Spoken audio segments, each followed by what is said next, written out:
I called my surgeon. I told him, hey, I think I have the flu. I used to lack empathy, and honestly, that is so embarrassing. You don't realize how much you've been holding on to until you release it. Still not 100%, but we have a doctor's appointment this morning for my boob. I am definitely a little bit nervous for this appointment. I do not know what to really expect. As long as it's not an emergency, I have a little bit of time to kind of decide what I want to do. Forgiveness is the healing tool I carry with me everywhere. I called my surgeon. I told him, hey, I think I have the flu. I'm kind of on the come up. Just want to let you know if you want me to reschedule. And he was like, come in still. Like, it's okay. I said, all right. I let you know. Have you been my buddy since I've been sick? I just love him. He's so annoying because he barks at everything. But he's so cute and he's the best at nighttime. That's what I tell everyone. I'm like, Scout's the best nighttime dog. Daytime dog, I don't know about that, but you're a good nighttime dog. And he'll cuddle with you and everything. But during the day, he'll just bark out the window. This is the outfit for the doctor's office. Little tennis skirt, little shirt. Let's be real, I'm not wearing a bra because I'm gonna have to take this off anyway. I was on the phone with my friend yesterday kind of telling her like what's been going on. If you look at me, you would have no idea. If I took my top off or I was in a swimsuit or something, you would have no idea. I can just internally feel it. If it was sewn in under the muscle, it feels like it slipped out. That's my uneducated, civilian level understanding of what is going on inside of me. Let's get this checked out and see what happens. I remember this purple couch. Time to put this beaut on. Apparently, everything going on in my boob, completely fine and normal. They're like, we're not gonna do another surgery on you and like have the possibility of introducing infection. So go get some tighter bras. I was like, wait, are you serious? He was like, yep, that's all you need to do. The reason my right one doesn't feel like it's moving at all is because there's probably more scar tissue. In the left one, there isn't as much. So it's naturally just gonna move a little bit. Definitely relieved. And now I need to go lay down because I do not feel well. I'm sitting here and I honestly don't feel very well. And all I'm thinking about is all the times I was healthy and how I should have done more. I should have been happier. It's making me remember how I recently learned that empathy is taught. You're not automatically born empathetic. It is a skill you have to learn. And some people naturally are around caregivers, parents, teachers that naturally exhibit empathy in a very loving, very compassionate way, especially when like it comes to being a kid and someone gets hurt. It's how the adult reacts to the child, helps the child learn how to react to other situations they come across in their life. I used to be so highly opinionated of other human beings and how they did things, especially if I'm like, well, I did it, you should be able to do it. Not understanding the nuance in life, not understanding certain people don't have like the same skills and the same upbringing and the same like tools that you have. I used to lack empathy, and honestly, that is so embarrassing to even admit. Now I don't. Now I understand, okay, everyone's actually trying their best. With that said, I think being sick and remembering how good it feels to feel healthy reminds me how you have to have these experiences in life or else you don't learn what it's like to not have or what it is like to have. Because if life is just the same all the time, that's not only boring, but it's also not going to ever help you grow as an individual or help you learn. I took a shower, I changed my sheets, and I am just going to lay down and go to bed, and hopefully I'll wake up tomorrow feeling a lot better. Fingers crossed. Good night. Yesterday was not my day. I was not in a good mood. I also subtly didn't feel 100%, and I was so annoyed at that. And I was just in some type of active freeze response. I don't know exactly why, because not gonna lie, I haven't completely moved through it.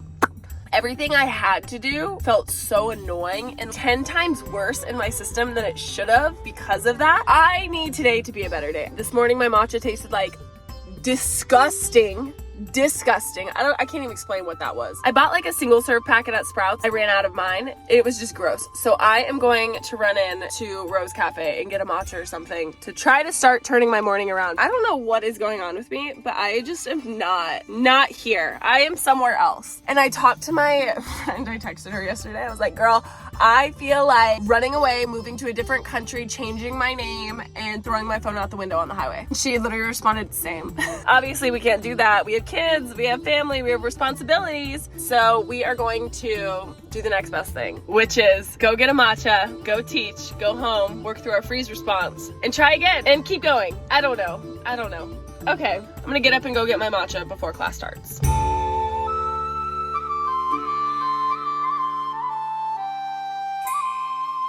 Why am I already back in the car, you may ask?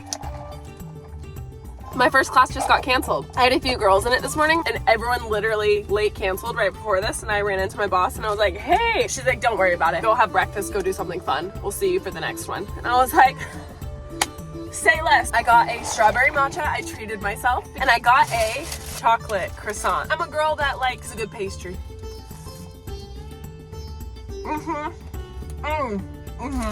This is the real life question. I know myself, and I have all the abilities and capabilities to move myself through like a 30-45 minute breathwork journey and then be on the road to success today, because I will have moved through an active survival response. But here's the tricky part. Do I want to do it? No. No. I could sit here, eat my croissant, catch up on my YouTube videos, talk to some of my friends, and an hour will pass. Or I could sit down and do the work and actually have an impact for the rest of my day. One is a lot easier than the other though, let me tell you. I have led breathwork journeys at O2 upstairs in the Pilates room multiple times. So this isn't my first time doing a breathwork journey up here, and it's not my last. So I'm gonna lay out right here. And I'm only gonna breathe to 5 songs. I'm honestly not in the mood. I'm congested. I'm in a freeze response. The last thing I wanna do is sit down and really? That's the last thing I want to do. But I know it will help cultivate healthy energy flow. And I don't want to be in this mood when I teach. 5 songs, shake it off, move the energy, and then move on with my day.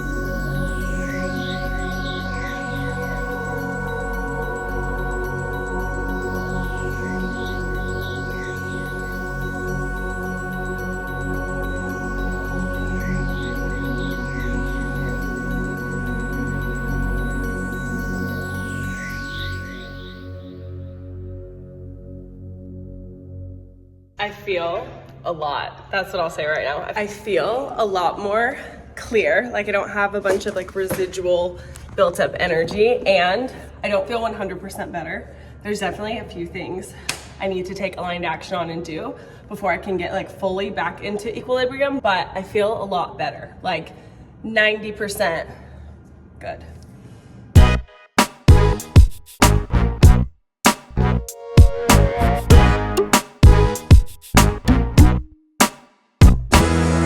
Two things that came up in my breath work today. One was I have not been resting enough. Resting in the sense of not disassociating doom scrolling on my phone. The other thing I got was just for me not to like push myself too hard physically. I need to take care of my body. And I noticed, when was it? 2 weeks ago, my right side of my low back, I don't know what I did. I was demoing a move and it like, ding, I don't know what it did. And so I rested. I laid off of it for a little bit, but I'm gonna go to the chiropractor and have them like rub it out a little bit. Part of the aligned action that I need to take, being intentional with my body, be intentional with my energy, and intentionally rest. That felt so good. Oh my gosh. I go to Dr. Gabby at Mend over in Park Cities. She is the best. She did a full like rub down on my low back. She like muscle scraped it. She used like the CBD balm. She got in there and I feel, can I just say, I am so glad earlier I did breath work. The difference in 45 minutes of intentionally laying down, taking myself through a breath work journey, changed the trajectory of my day. I can't rave enough about like breath work and real breath work, not just like,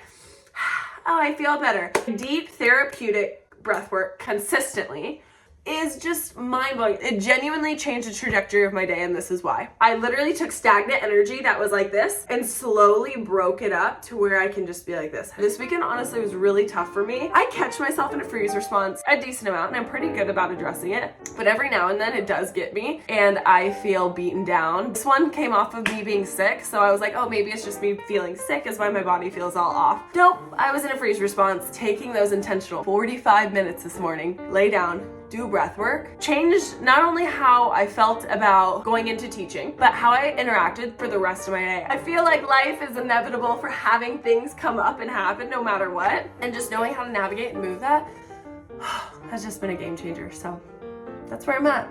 I'm proud of myself. I'm really freaking proud of myself. And I think I said it earlier, right after I did breath work, I mentioned I don't feel fixed, but I feel clear. I feel like if there is a constant energy stream flowing through your body, mine got cleared up. Like I took a colander and caught a bunch of dirt, threw the dirt out, and then I had a clear stream moving through me again. You don't realize how much you've been holding on to until you release it and you feel how light you are. Thank you for watching today's video. I love you and I will see you in the next video. Bye.